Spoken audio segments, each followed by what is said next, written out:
Здравейте, започват променените. Миналата седмица се запознахме с счетоводителката Мариана, майка на 3 дъщери, баба на 3 внучета, за които дълги години строи къща, но те избират живот в чужбина. Да си припомним нейната история и това, през което премина, участвайки в нашата поредица.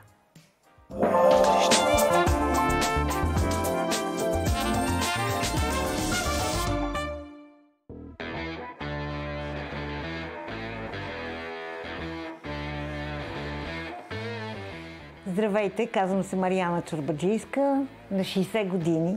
Счетоводител съм от град София. Имах друга мечта за професия. Някъде 9-10 клас, химия, биология, прекрасно се справяхме с идеята медицина и най-вече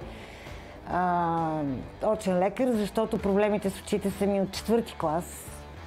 Не исках да ги нося до 8-ми, защото се притеснявах. Оттам нататък вече съм с тях непрекъснато и до ден днешен. И в 11-ти клас вече, може би, бързо пораснахме или какво се случи. Не остана време за подготовка. И с една съученичка в Карл Маркс записах икономика, счетоводство и контрол, която професия и до ден днешен упражнявам. Имам 3 деца, 3 девойки прекрасни. Голямата и 2 близначки. Разликата им е година 10 месеца, т.е. може да се каже, че са 3 значки. Като на 23 години имах вече 3 деца.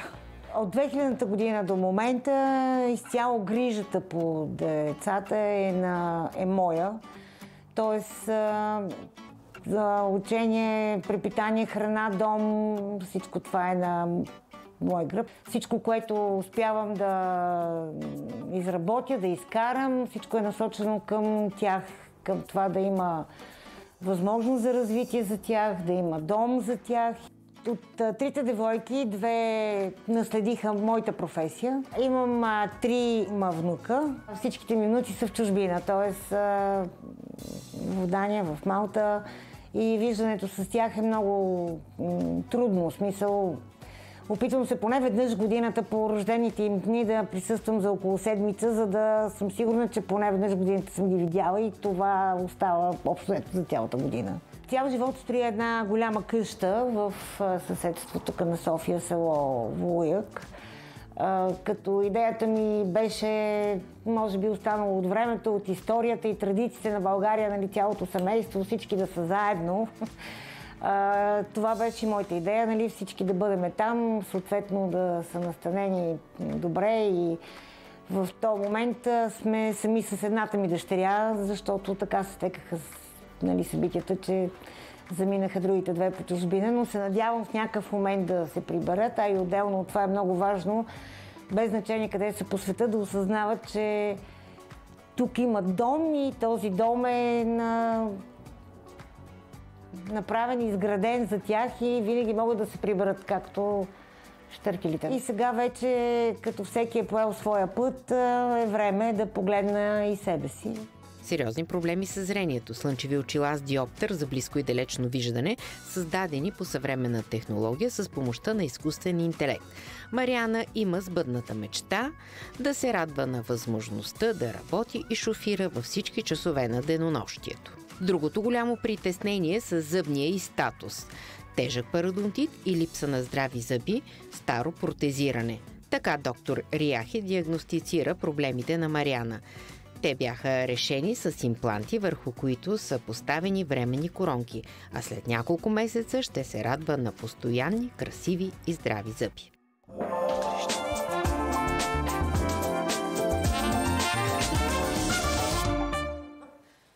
Жените на всяка възраст, а особено след 50 години, трябва да се погрижат за кожата си.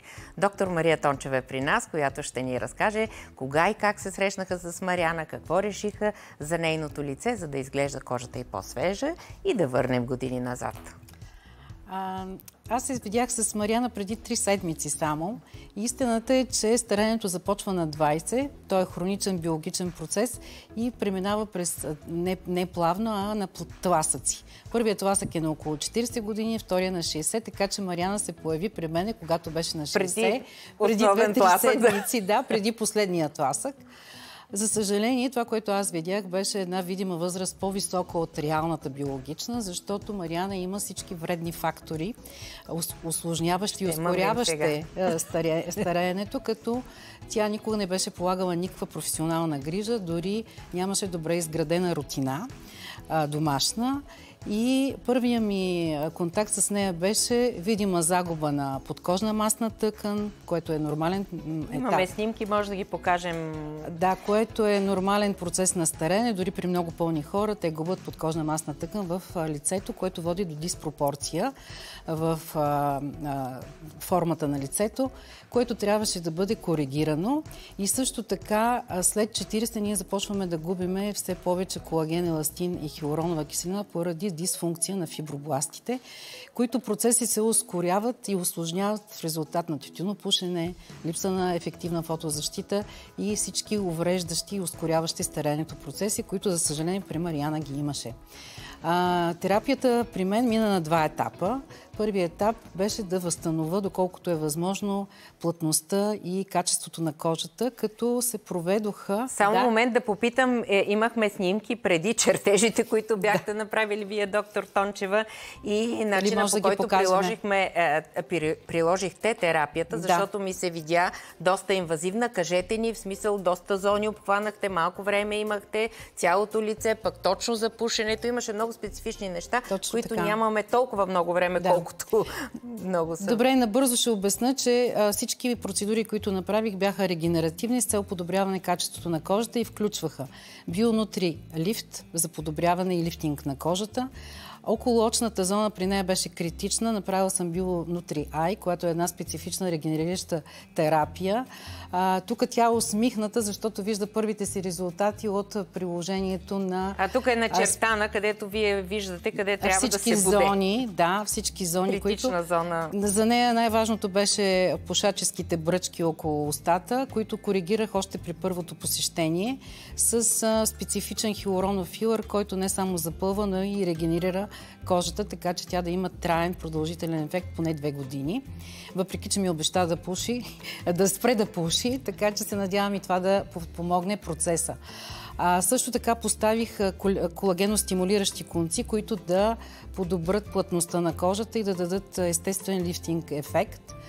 На втори етап трябва да бъде поставен филър, който да запълни загубените масни депа подкожни и да даде много естествен лифтинг ефект, като хиалуроновия филър отново е регенеративен. Той не само запълва, но и подтиска допълнителното продължително резорбция на масна тъкан в кожата, което дава един много добър регенеративен ефект, освен видима корекция. За малко ви прекъсвам, след малко може да продължим пак. Но преди да видим как стоят новите очила, което също е момент, който е важно да проследим, ми е интересно какъв грим и каква прическа избраха нашите момичета. Това са гримьор и фризьор от телевизията. Те работят с нас и нашите гости. Това е момента и да им благодарим, както и за грижата за Мариана. И сега първо Вики ще ни каже какъв грим избрахме за Мариана. Здравейте и от мен. Избрахме в... земната гама цветове. Винаги трябва да се съобразяваме с рамката на очилата. Това най-вече. Самите жени е хубаво да си избират очила с антирефлексни стъкла, за да няма отблясъци. Трябва да се избягват брокачи, блясъци и всякакви такива. Хубаво е да се хидратира кожата. Задължително е. Използваме по-леки текстури на фондиотейните, хидратиращи пудри. И хубаво е било, че точно преди да се стигне до този грим, сте минали през процедурите, които доктор Тончева обясни, за да се хидратира кожата. Само малък въпрос към Мариана и за кожата, и за зъбите, и за всички доктори. Мариана, започнаха с желание да дадеш твърдо обещание за цигарите. Това е първа точка и да се надяваме да... Имаш сили. Да се получи като резултат накрая, да се случи. Сега за косата. Мариана, виждаме, не знам какво и подхожда на косата, на очите, на кожата, но косата поне е гъста. Здравейте на вас и на вашите зрители. За Мариана в нейния случай наблюдаваме едно каре. Избрали сме за нея нещо подходящо за нея и нейната професия. Предвид факта, че тя има изключително гъста коса, добавихме към нея щипка любов, наблюдаваме хубав цвят, съветвам косата през лятото да се хидратира, за да може да се поддържа. Предстои летния сезон. Оттам може да положим малко повече грижа с допълнителни продукти, термозащита и всичко, което е необходимо за косата. В нейния случай сме избрали абсолютно всичко необходимо изцяло за нейната визия и изчакваме да го видим. Мариана, какви цветове си прилагала ти към твоята коса? Била ли си смела? Беше с много по-дълга коса, ние видяхме. Много по-дълга, да. Винаги съм била с много дълга. Аз знам, че това е проблем да се реши човек да отреже косата. Без сантимент ли го направи? Харесваш ли се така и смяташ ли да поддържаш тази форма? Много се харесвам и смятам да, защото след всичките прекрасни неща, които ми се случиха, исках толкова наистина да е различно всичко, че да е коренна промяната и в косата. И в косата. И размера, нали, който винаги е бил дълъг. Очаквам. Цветовете? Не. Цветовете предимно по-русо, тъмно русо. Един път, два пъти е била червеникава, но някога отдавна във времето. Този меден оттенък на мен много ми допада, така че, момичета, може да продължавате. Сега разбрахме с какъв цвят коса вече се вижда, няма начин. За грима ще видим след малко, както и другите резултати. Сега да поканим Симона Стоянова, с която ще говорим за това панталон или пола, рокля, какво да бъде лятото за един човек, който повече стои в офис. Здравейте. Здравейте! На работното място е много важно да ни е удобно. Комфортът трябва да бъде на лице, без значение с какво сме облечени. Това е личен избор. Всеки се чувства комфортно в различно, но аз препоръчвам да е нещо удобно, стилно, също така да е дишаща материя, естествена. Например, ленените и памучените дрехи в момента са много добър вариант за кожата, за лятото, за топлите месеци. Ако има нужда от нещо елегантно, може да покажеш това сако. Да, също така елегантността която е по-важна, трябва да бъде на ниво. Материята е пак лен. Да, дишащите материи са много важни, памук, лен, също така и вискозата също е добър вариант. Фееричните, свободните кройки, където никъде да няма некомфорт. И това е много приятно и бяло. Аз докато показваме това бялото, искам само да отворим една скоба. Имахме среща в магазина вашия и тогава пък Мариана, не знам защо, избираше се тъмни и черни неща, такива рокли. Може да покажем, докато ние разглеждаме твоите. Защото има такава, ти го знаеш много добре и то е така, че тъмното, черното, то смалява, прави по-елегантен човека, дава повече. Прибира, силуета става една идея по-различен, но аз лично препоръчвам за топлите месеци нещо свежо, нещо светло, бяло, цветно, много по-добре изглежда, но това няма никакво значение, важно е всеки в какво се чувства комфортно. Аз лично я съветвах и за тази рокля, че ми харесва, е добър вариант и за лятото, то тогава, когато я мерихме, още не беше дошло лятото, не че сега съвсем е дошло.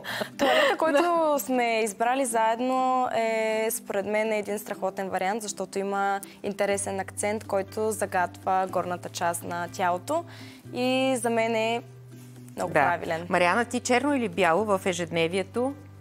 Повече? Получава се така, че наистина май повече е черно, но пък бялото ми е предпочитани, любим. Виж каква разкошна рокля. Да. Аз пък мисля, че лятото е наистина периода, в който може да се отприщим на рокли.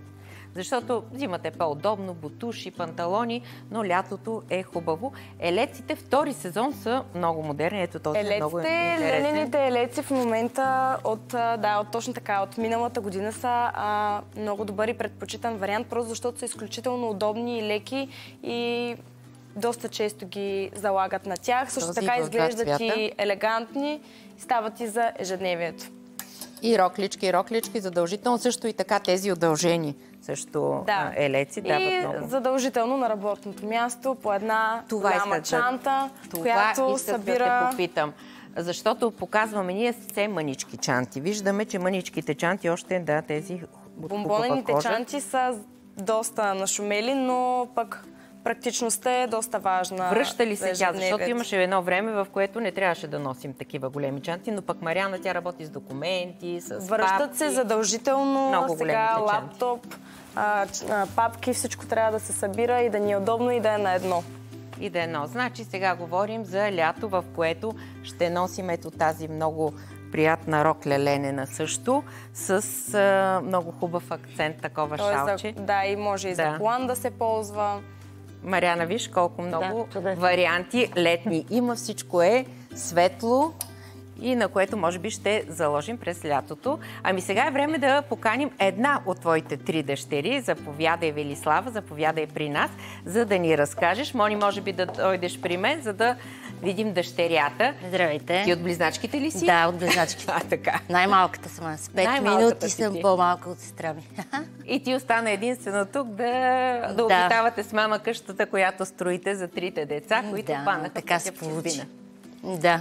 Кажи в твоите очи каква е тя като жена. Когато сте били малки, вие, нали, момиченцата се гледат от майките? Ами тя беше и винаги е била прекрасен човек. И това, което мен преди не ми е правило впечатление, в последно време почва да ми прави впечатление и да ме дразни, е, че пренебрегва себе си. До много голяма степен, преди за дъщерите, сега за внуците, трябва човек да мисли за себе си.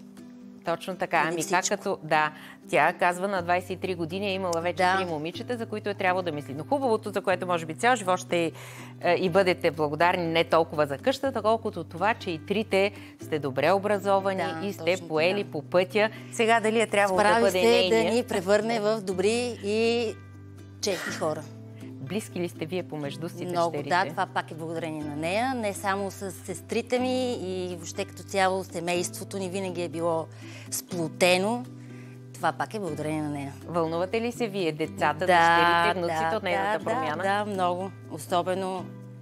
Да, много. Много. И аз се вълнувам и съм много любопитна. Предполагам и всички, които имаме и сме имали нещо общо с нейната промяна, вече е време да я видим най-добрите моменти на Мариана и след това да видим какво постигнахме заедно.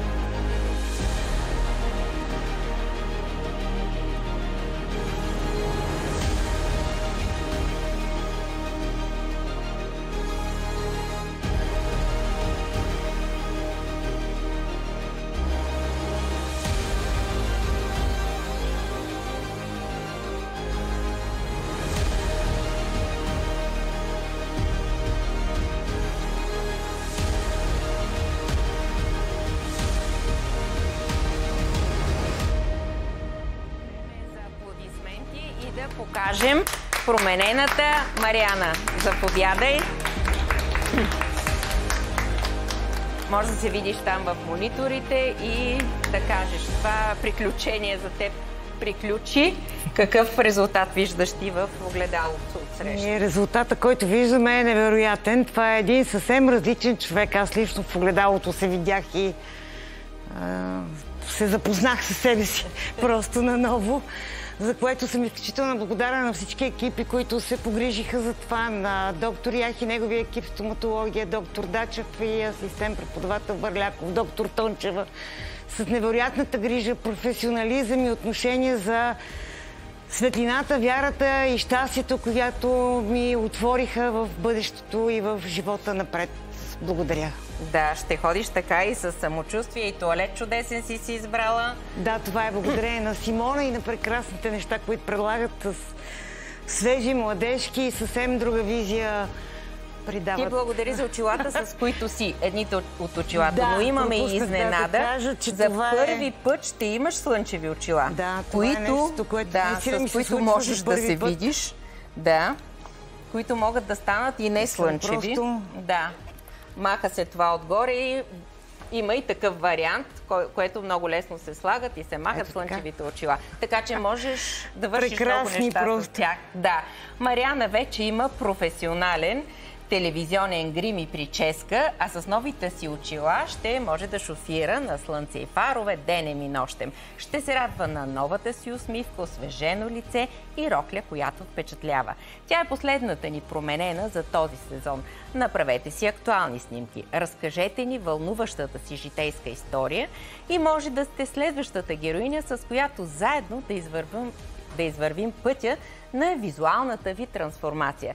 Така с удовлетворение слагаме запетая на мисия красота до следващите ни срещи с променените. Още веднъж. Ела, само погледни майка си.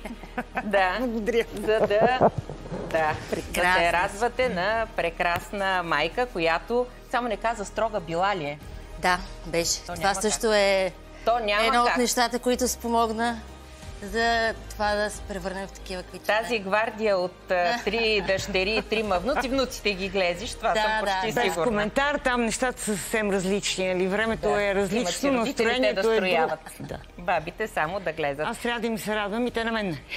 Да, радвай се на всичко, което... На всички още веднъж да благодаря, на всички от екипа на Променените. Да, и аз искрени благодарности, най-сърдечни благославям всички с това, което правят, да продължават и в бъдеще по този начин и да строят красота. Да, мисия красота от всички нас. Благодарим.